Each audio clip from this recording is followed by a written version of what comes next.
Go Motion is our USB motion detector. It connects directly to a computer through a USB port.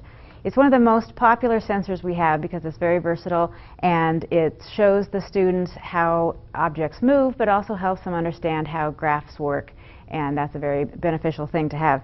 Basically, the way it works is that you put an object directly in front of it and it will send out ultrasonic pings and time how long it takes for those to hit the object and bounce back. So you can move your hand up and down in front of it, you can point it at a student and they can walk back and forth in front of it, or you can also use it for more complex physics things like rolling objects down a cart, tossing a ball into the air, things like that. But for K-12, it's very useful for simple things like body movement. And we have a lot of labs written for it in our curriculum that we have here in front of us. It's the elementary science with Vernier book and the middle school science with Vernier book. Both have several Go Motion experiments written in them, and there are some you can download from our website as well.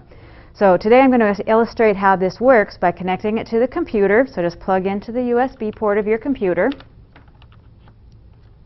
So I've launched Logger Lite on the computer and I have a Go Motion attached to the USB port on the computer, and you can see it's brought up a graph of position versus time, a data table with position and time, and also a column for velocity, and then a digital meter down here where you can see the position. I'm going to collect some data now of my hand moving up and down over the Go Motion. And you can see on the graph the position of my hand changing. And students kind of get an idea of what the motion detector can do from that. You can also do a fun activity with the Go Motion where you have students compete matching some graphs that the Logger Lite software can generate.